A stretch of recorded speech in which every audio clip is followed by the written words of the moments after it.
നിയമസഭാ സമ്മേളനം ഒക്ടോബർ 4-ന് ആരംഭിക്കും. സംഭവബഹുലമായിരിക്കും നിയമസഭാ സമ്മേളനം എന്ന കാര്യത്തിൽ സംശയമില്ല. ഒട്ടേറെ രാഷ്ട്രീയ പ്രശ്നങ്ങളുണ്ട് സഭയിൽ ചർച്ച ചെയ്യാൻ. പ്രതിപക്ഷത്തിന്റെ കയ്യിൽ നിറയെ ആയുധങ്ങളാണ്. പ്രതിരോധം ഉറപ്പായും LDFന്റെ ഭാഗത്തു നിന്നുണ്ടാകും, ഭരണകക്ഷിയുടെ ഭാഗത്തു നിന്നും ഉണ്ടാകും. അത് ഉണ്ടായേ തീരൂ, അതല്ലെങ്കിൽ സഭയിൽ പാളിപ്പോകും. കാരണം നിയമസഭയാണ് പ്രതിപക്ഷവും ഭരണപക്ഷവും മാറ്റുരക്കുന്ന ഒരു വേദി. അവിടെ തോറ്റാൽ ആ തോൽവി മൊത്തത്തിൽ മുന്നണിയെ ബാധിക്കുമെന്ന് ഇരു മുന്നണികൾക്കും അറിയാം. അതുകൊണ്ട് പരമാവധി പോരാടാൻ തന്നെയായിരിക്കും രണ്ട് കക്ഷികളും തീരുമാനിക്കുക. എന്തായിരിക്കും ഏറ്റവും പ്രധാനപ്പെട്ട ആയുധം? ഒരു സംശയവും വേണ്ട, പ്രതിപക്ഷം ഉന്നയിക്കുക PV അൻവർ പറഞ്ഞ കാര്യങ്ങൾ തന്നെയാണ്. PV അൻവർ മുന്നോട്ട് വെച്ച കാര്യങ്ങൾ എന്ന് വെച്ചാൽ ആഭ്യന്തര വകുപ്പിനെതിരെ, മുഖ്യമന്ത്രിയുടെ വകുപ്പിന് എതിരെയാണ് ഭരണകക്ഷി MLA ആയ PV അൻവർ ആരോപണം ഉന്നയിക്കുന്നത്. ചെറിയ കാര്യമല്ല. പ്രതിപക്ഷത്തെ സംബന്ധിച്ച് അവർക്ക് ലഭിക്കാവുന്നതിൽ വെച്ച് ഏറ്റവും നല്ല ആയുധമാണ്. അതുകൊണ്ട് തന്നെ ഒക്ടോബർ 4-ന് നിയമസഭാ സമ്മേളനം ആരംഭിക്കുന്നതിന് മുമ്പ് ഒരു തീരുമാനം ഇത് സംബന്ധിച്ച് എടുക്കേണ്ടിയിരിക്കുന്നു. കൃത്യമായും മറുപടി പറയാൻ സഭയിൽ മുഖ്യമന്ത്രിക്കും മന്ത്രിമാർക്കും അംഗങ്ങൾക്കും സംസാരിക്കുമ്പോൾ അവരുടെ നിലപാട് ഉറപ്പിച്ചു പറയാനും ഉയർത്തിപ്പിടിക്കാനും പാർട്ടിയുടെ CPIMന്റെ LDFന്റെ രാഷ്ട്രീയ നിലപാട് എന്താണ് എന്ന് പറയുകയും വേണം. അതിനാവശ്യമായ തീരുമാനങ്ങൾ ഉണ്ടാവുകയും വേണം. അതാണ് LDFൽ ഇപ്പോൾ ചർച്ച നടന്നുകൊണ്ടിരിക്കുന്നത്. ഏറ്റവും സുപ്രധാനമായ പ്രശ്നമായി പ്രതിപക്ഷം ഉയർത്തിക്കാട്ടാൻ സാധ്യതയുള്ളത് തൃശ്ശൂർ പൂരമാണ്. തൃശ്ശൂർ പൂരം കലക്കിയതുമായി ബന്ധപ്പെട്ട് MR അജിത് കുമാറിന് ADGPക്ക് ബന്ധമുണ്ട്. ആ ബന്ധം മുഖ്യമന്ത്രി അറിഞ്ഞതുകൊണ്ടാണ് തൃശ്ശൂരിൽ BJPയെ ജയിപ്പിക്കുക എന്നത് CPIMന്റെ തീരുമാനമാണ്. അതനുസരിച്ചുള്ള നീക്കമാണ്, മുകളിൽ നിന്നുള്ള നിർദ്ദേശപ്രകാരമാണ് ADGP അജിത് കുമാർ പ്രവർത്തിച്ചത് എന്നതായിരിക്കും പ്രതിപക്ഷം മുന്നോട്ട് വെക്കുന്ന ആരോപണം. അതിന് മറുപടി പറയണമെങ്കിൽ ഒരു തീരുമാനം ഉണ്ടായേ തീരും. എന്ന് വെച്ചാൽ MR അജിത് കുമാറിനെതിരെ നടപടി എടുത്തേ തീരൂ എന്നർത്ഥം. അതിനുള്ള തീരുമാനം ചർച്ചകൾ ഇപ്പോൾ തന്നെ CPIMൽ ആരംഭിച്ചിട്ടുണ്ട്. അതിനുവേണ്ടിയാണ് സർക്കാർ കാത്തിരുന്നത്. റിപ്പോർട്ട് ലഭിക്കുന്നതിന് വേണ്ടി തൃശ്ശൂർ പൂരത്തിൽ സംഭവിച്ച വിഷയങ്ങൾ അത് എന്താണ് എന്ന് അന്വേഷിച്ച് റിപ്പോർട്ട് നൽകാൻ ADGPയെ ചുമതലപ്പെടുത്തിയിരുന്നു. ആ റിപ്പോർട്ട് DGPക്ക് ADGP നൽകിക്കഴിഞ്ഞു. റിപ്പോർട്ട് ഇപ്പോൾ മുഖ്യമന്ത്രിയുടെ ഓഫീസിൽ എത്തി എന്നാണ് അറിയുന്നത്. അത് സംബന്ധിച്ച് തീരുമാനമുണ്ടാകണം. DGP ആ റിപ്പോർട്ടിൽ എഴുതിയിരിക്കുന്നത്, റിപ്പോർട്ടിൽ അതൃപ്തി രേഖപ്പെടുത്തുകയാണ്. വിശദമായ അന്വേഷണം ഈ റിപ്പോർട്ടിന്മേലെ വേണം എന്നാണ് DGP ശുപാർശ ചെയ്തിരിക്കുന്നത്. ആ ശുപാർശ അംഗീകരിക്കും സംസ്ഥാന സർക്കാർ എന്ന കാര്യത്തിൽ സംശയമില്ല. അംഗീകരിക്കാനാണ് ഇപ്പോൾ തീരുമാനിച്ചിരിക്കുന്നത്. സർക്കാരുമായി ബന്ധപ്പെട്ട കേന്ദ്രങ്ങളിൽ നിന്ന് അറിയുന്നത് വിശദമായ അന്വേഷണം വരും. അത് ഏത് രൂപത്തിലായിരിക്കും എന്നത് മാത്രമേ അറിയാനുള്ളൂ. അന്വേഷണം എന്തായാലും ADGP MR അജിത് കുമാറിനെ ലോ ആൻഡ് ഓർഡറിൽ നിന്ന്, ക്രമസമാധാന ചുമതലയിൽ നിന്ന് മാറ്റി നിർത്തിക്കൊണ്ടുള്ള അന്വേഷണമായിരിക്കും വരിക. അന്വേഷണം ഏതാണ് എന്ന് തീരുമാനിക്കേണ്ടത് LDFലാണ്. അതിലൊരു രാഷ്ട്രീയ തീരുമാനം ഉണ്ടാക്കണം. CPIയുമായി ചർച്ച ചെയ്യണം.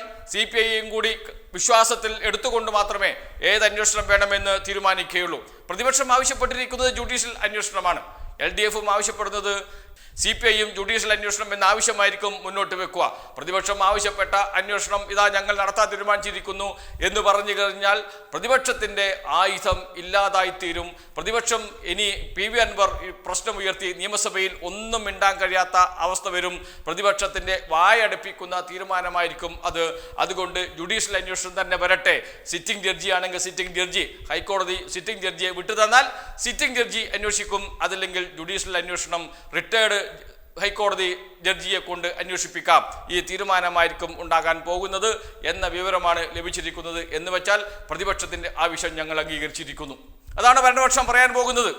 പ്രതിപക്ഷത്തിന്റെ ആവശ്യം ഞങ്ങൾ അംഗീകരിച്ചിരിക്കുന്നു. പ്രതിപക്ഷം പറഞ്ഞു ജുഡീഷ്യൽ അന്വേഷണം വേണമെന്ന്. ADGP തന്ന റിപ്പോർട്ട് ഞങ്ങൾക്ക് തൃപ്തിയില്ല. അതുകൊണ്ട് തന്നെ അത് സംബന്ധിച്ച് വിശദമായ അന്വേഷണം നടത്തണം. DGPയും വിശദമായ അന്വേഷണം നടത്തണമെന്ന് ശുപാർശ ചെയ്തിട്ടുണ്ട്.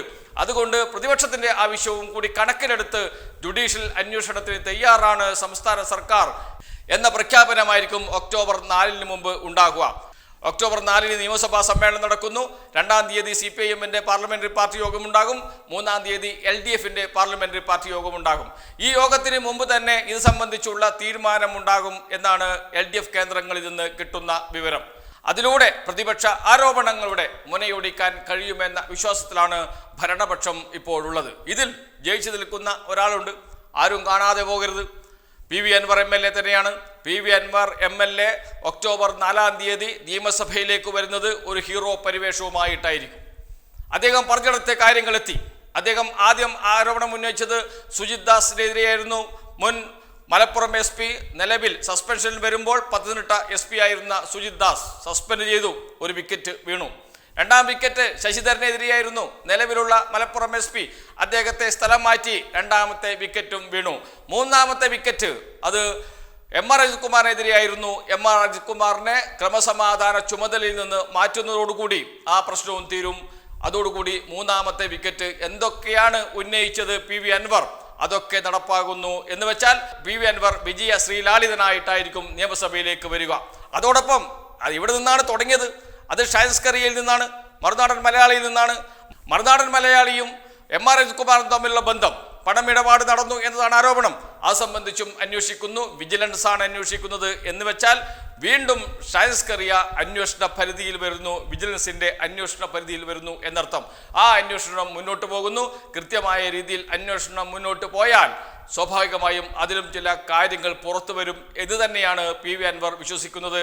സംഭവം ചുരുക്കി പറഞ്ഞാൽ ഇവിടെ ജയിക്കുന്നത് പി വി അൻവർ തന്നെയായിരിക്കും. പി വി അൻവർ ഉന്നയിച്ച എല്ലാ ആരോപണങ്ങളും അതേക്കുറിച്ച് വസ്തുനിഷ്ഠമായ പരിശോധന നടക്കുന്നു എന്നർത്ഥം.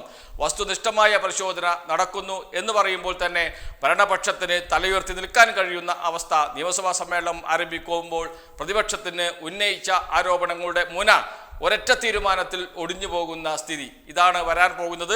LDFന്റെ കേന്ദ്രങ്ങളിൽ നിന്ന് കിട്ടിയ വിവരമാണ്. ജുഡീഷ്യൽ അന്വേഷണത്തിലേക്ക് കാര്യങ്ങൾ നീങ്ങുന്നു.